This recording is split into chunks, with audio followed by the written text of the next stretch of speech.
Good morning.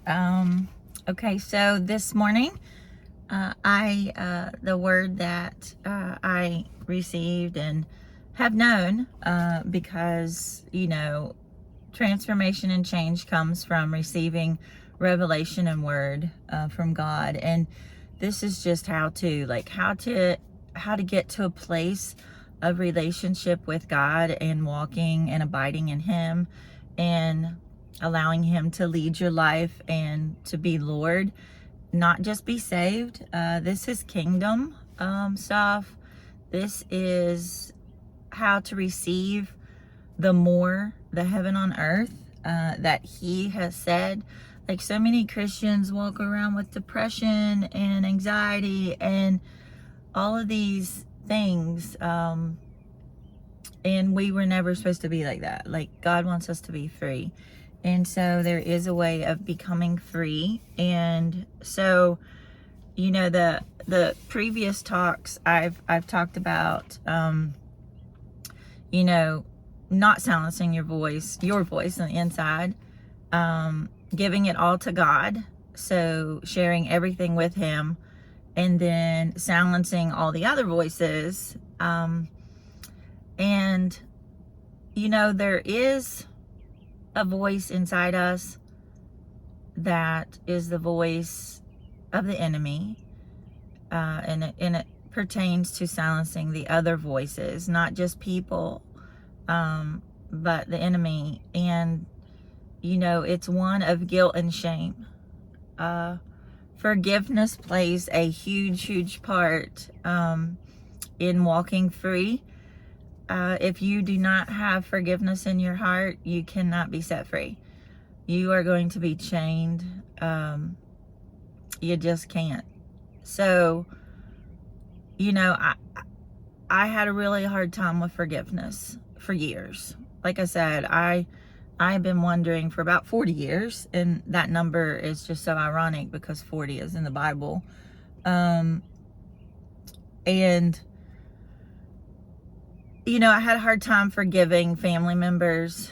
Had a hard time forgiving other people that hurt me. But more than anything, I couldn't forgive myself. I mean, I could not forgive myself. I got stuck. I made some decisions in my life that were not godly decisions. I acted out of pain. I've acted out of not having self-awareness. I did not know who I was, really just aimlessly wandering in this world. You can fall through the cracks, by the way. I was a high achiever in school. I came from a good family, a middle-class family. My mom and dad provided me with everything that I wanted. I don't recall ever not getting what I wanted. Always had what I need. Had two parents that loved me, seemed to love each other. Went on vacations. So, but I had so much inside of me that no one knew. Things that happened to me that nobody knew, and not even them.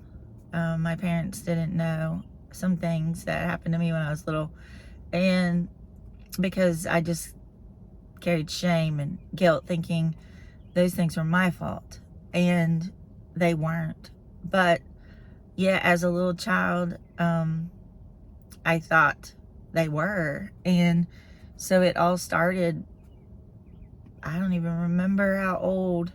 It's all such a blur because trauma causes you to forget. Trauma blocks memories, and you just learn how to survive.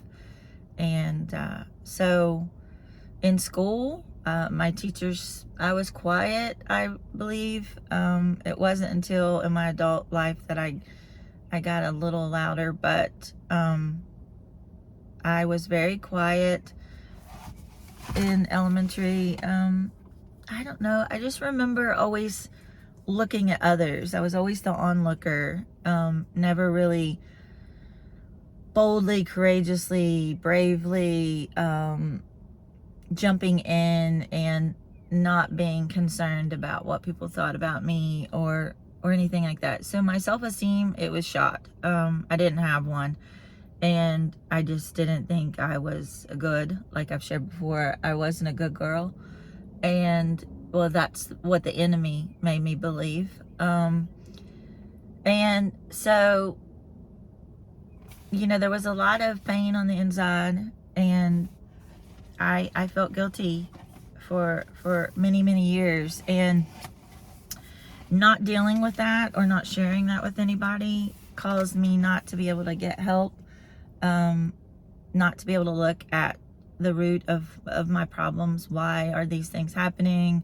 Why do you not have boundaries? Why are you so codependent? Why are you acting out? And this is not your character. It's not the character that God knows you. He knows your heart, but you totally not acting the way he sees you. And you know, when you believe things about yourself and you're not proud of yourself, you lose sight of, I think, hope.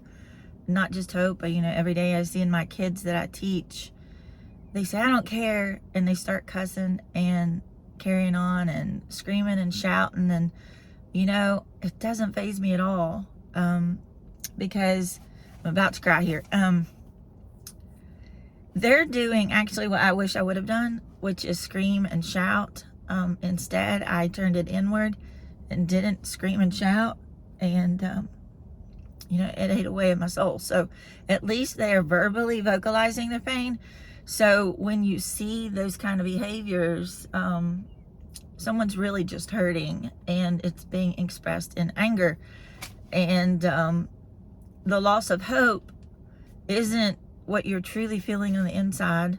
It's just you have to protect yourself from wanting to feel, because you feel hopeless, because you can't change it.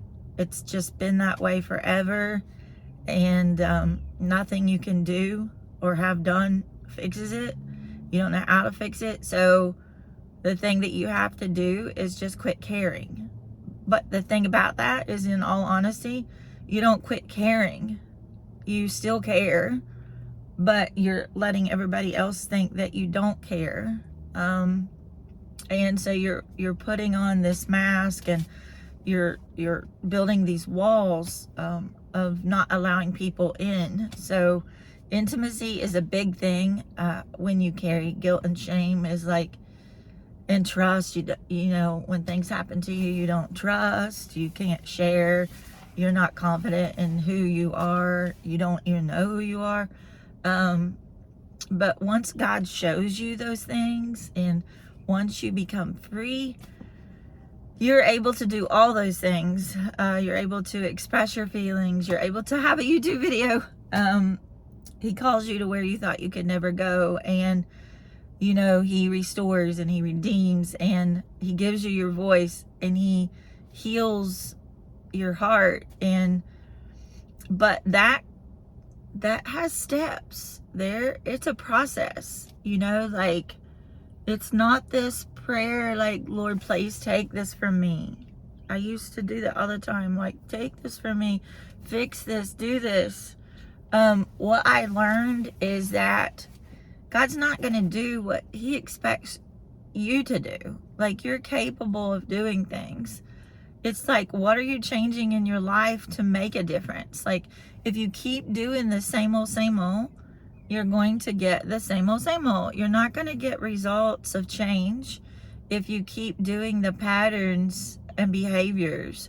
So you really got to get in prayer and ask God to reveal those things that he needs you to change, that he wants you to change. And one by one, as he reveals, you take action.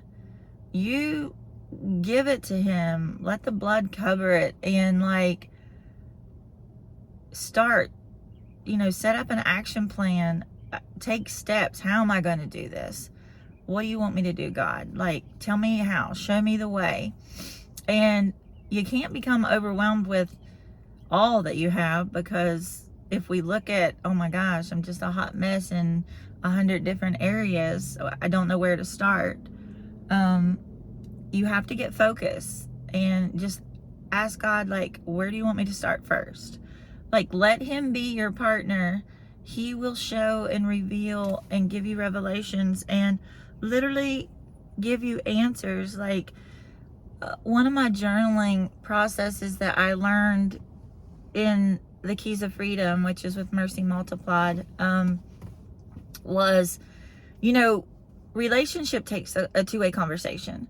So a lot of times, I know in the past, I never let God talk.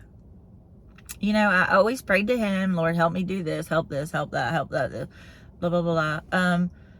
But I never just sit back and just sit in silence and said, okay, Lord, ask him a question and then reflect and just wait till he shares with me the answer. Like, okay, so how do you want me to do that? Because I did ask him in the past year, okay, God, so you've delivered me. I am free.